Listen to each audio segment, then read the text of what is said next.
The lights flickered off, and a heavy silence filled the block. Then came the sound, a deep, thunderous boom that shook the walls of cell block D. Alarms screamed to life. Guards rushed toward the sound, shouting orders, but it was already too late. Flames were spreading fast, licking the metal doors, turning the air thick with smoke. Inside the chaos, one man stood in the middle of it all.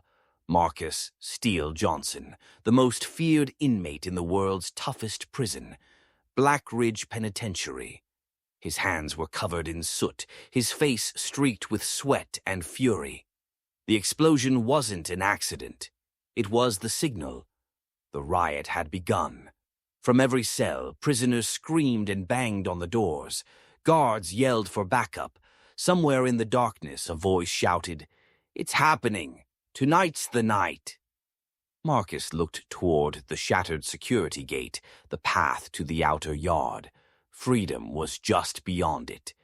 But then, over the blaring sirens, came another sound, a deep growl from the loudspeaker. "Cell Block D, lock down immediately. Lethal force authorized." Marcus froze. He knew what that meant. The warden wasn't bluffing. The next few minutes would decide who lived and who never saw daylight again. And that's when he heard it, the faint whir of the machine guns being armed from the ceiling. Now, let's rewind. 3 months earlier, Marcus arrived at Blackridge Penitentiary under heavy guard. He wasn't new to prison, but this place was different. Towering concrete walls, electrified fences, and guards who looked more like soldiers. Even the air smelled dangerous. They said no one ever left Blackridge the same. Some didn't leave at all. "Welcome to the pit," a guard sneered as he shoved Marcus through the gates, "where monsters go to rot." Marcus didn't respond. He'd learned long ago that silence was safer than words, but deep down he wasn't here to rot. He had a place. And his cellmate, Rico, was a wiry man with sharp eyes and a grin that never reached his face. "You're the new guy, huh? Word is you used to run with the Iron Wolves." Marcus didn't deny it. Rico leaned closer. "Then you'll fit right in. But watch your back. Blackridge eats people alive." Days turned into weeks. Marcus kept to himself, working in the laundry room by day and studying the guard patterns by night. Something about the prison's routines didn't add up. Too many blind spots, too few cameras in key areas. It was as if someone wanted things to stay broken. One night, during a routine head count, Marcus noticed a small piece of folded paper slipped under his cell door. It was blank, except for a single line. "Block D, midnight, 3 weeks." He didn't sleep that night. As the days passed, tension grew inside Blackridge.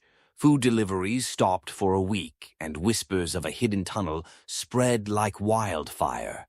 Even the guards seemed on edge. Marcus could feel it. Something big was coming. Then, one evening, as he scrubbed bloodstains off a uniform in the laundry, Rico ran in, eyes wide with panic. "They found it, Marcus. The tunnel. And they know who dug it." Marcus froze, the wet fabric dripping in his hands. "Who?" Rico's voice dropped to a whisper. "They said it was you." Before Marcus could answer, alarms exploded throughout the prison, and somewhere above them a voice shouted, "Block D, contain them now." The sirens screamed like dying animals. Guards stormed into Block D, shields up, batons swinging. Marcus barely had time to grab Rico before tear gas filled the corridor. Prisoners were coughing, choking, stumbling into one another as smoke swallowed everything. Somewhere through the chaos, Marcus heard a voice yell, "Get him! Johnson's the one!" He didn't wait to find out who said it. He pulled Rico down a side hallway, their eyes burning from the gas. The clang of boots behind them grew louder. "They think I built the tunnel," Marcus shouted between gasps. "Someone set me up." Rico coughed hard, clutching his stomach. "Then you better find out who. Fast." They turned the corner and slammed into a locked steel door. No keyhole, no handle, Just a keypad. Rico's face twisted. We're trapped. But Marcus wasn't ready to die yet. He yanked the power cable from the wall, sparks flying, then jammed it into the panel. The lock sizzled, popped, and the door slid open just enough for them to squeeze through. On the other side was the maintenance wing, a maze of pipes, vents, and humming generators. It was quieter here. Too quiet. The sound of gunfire in the distance faded into the echo of dripping water. For a moment, it felt like they were safe. But then they saw him.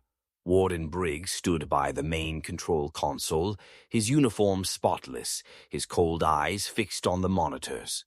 "You think you can run, Johnson?" His voice was calm, almost gentle. "You think you can outsmart me?" Marcus tensed. "You framed me."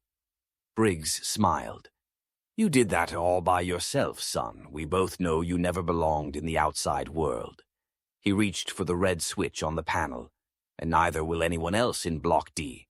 Marcus lunged forward, but before he could reach him, the warden slammed the switch down. A low rumble shook the floor. On the screens, flames erupted again, this time in the Prisas. On yard. Rico's eyes widened. "He's burning them alive." Briggs turned to leave, his voice echoing coldly. "Containment protocol, Johnson. Blackridge doesn't do mercy." Marcus's rage exploded. He grabbed a wrench from the wall and swung, hitting the control panel. Sparks burst out, screens flickered, and the room plunged into darkness. In the chaos, Briggs slipped away, his footsteps fading into the corridor. Rico grabbed Marcus's arm. "We have to move now." They stumbled through the dark tunnels, guided only by the dim glow of the emergency lights. The floor was shaking, dust falling from the ceiling. The prison was collapsing. Every sound, every scream, echoed like thunder. As they reached the end of the hallway, Marcus spotted an old vent shaft. "Help me open this," he shouted. Together they tore off the metal cover and crawled inside. The vent was tight and hot, the air thick with smoke. Behind them, a loud explosion ripped through the building, shaking the entire tunnel. Marcus gritted his teeth, pushing forward, but halfway through the vent, he froze. A pair of glowing red lights appeared ahead, security sensors. If they moved another inch, the system would detect them. Rico whispered, trembling. "What do we do now?" Marcus's voice was low and steady. "We wait." But before he could say another word, a metallic voice echoed through the vent. "Unauthorized movement detected. Section D lockdown in progress." And then the sound of approaching drones filled the air. The sound of the drones was deafening, like angry hornets closing in. Their red lights flickered through the smoky vent, growing brighter with every second. Marcus and Rico crawled backward, desperate to escape, but the tunnel shook violently as a nearby explosion sent dust raining down on them. "Go, go!" Marcus yelled, pushing Rico ahead. The vent twisted sharply before opening into a dark storage room. They dropped to the floor just as a burst of gunfire shredded the metal behind them. Sparks flew, bits of steel clanging across the floor. Rico gasped for air. "We can't stay here. They'll find us." Marcus looked around. The room was filled with boxes labeled property storage, confiscated items.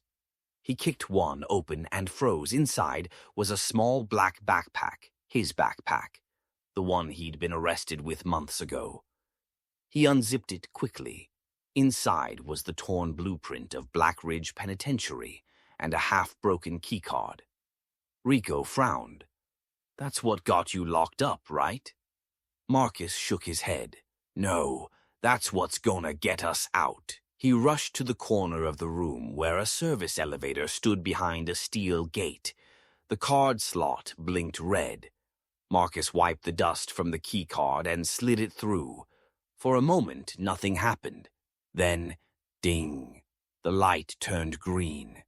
The elevator doors creaked open. They stepped inside, hearts pounding. As the elevator began to rise, the view through the metal bars showed the burning prison below. Guards shouting, inmates running, the whole place collapsing into chaos. For the first time, Marcus saw the sky above them. Dark, smoky, but open. Rico whispered, "We're almost out, man. We're actually gonna make it." But just as the elevator neared the top, it jolted to a stop. The emergency lights turned red. A voice came through the speaker. "Marcus Johnson, step out of the elevator now." It was Warden Briggs. Marcus clenched at his fists. "You're not stopping me, Briggs." Briggs chuckled. "You really think freedom suits a man like you? You were born for cages." Before Marcus could reply, the elevator doors were forced open. Dozens of guards stood waiting, riot shields up, rifles aimed. Briggs stepped forward, calm as ever, smoke curling behind him. "Last chance, Johnson," he said. "Surrender." Marcus looked at Rico, then at the burning sky beyond the roof exit. He could feel the heat from the fires below. He had come too far, seen too much. He wasn't going back. Without another word, Marcus lunged forward, tackling Briggs into the guards. The room erupted in chaos, shouts, gunfire, the clang of metal. Rico ducked and sprinted for the roof, kicking open the exit door. Cold air rushed in. "Marcus, come on!" he screamed. But Marcus didn't move. He was wrestling Briggs near the control panel, their fists slamming into steel and glass. The alarms blared louder. Sparks flew as the wires ripped free. Then, suddenly, the platform beneath them gave way. Rico froze in the doorway as the floor cracked open, flames roaring up from below. "Marcus!" he yelled again, voice breaking. Through the smoke, Marcus looked up at him, blood on his face, fire in his eyes. "Go!" he shouted. "Finish what we started." The floor collapsed completely, swallowing him in fire and smoke. Rico stood in shock, the roof shaking beneath his feet. Then he turned and ran out into the open night, vanishing into the darkness as Blackridge Penitentiary burned behind him. By morning, the news would call it the Blackridge Inferno. Hundreds of inmates missing, the warden presumed dead. But deep under the rubble, in the ruins of cell block D, a faint sound echoed. A cough, then a voice. "I'm not done yet."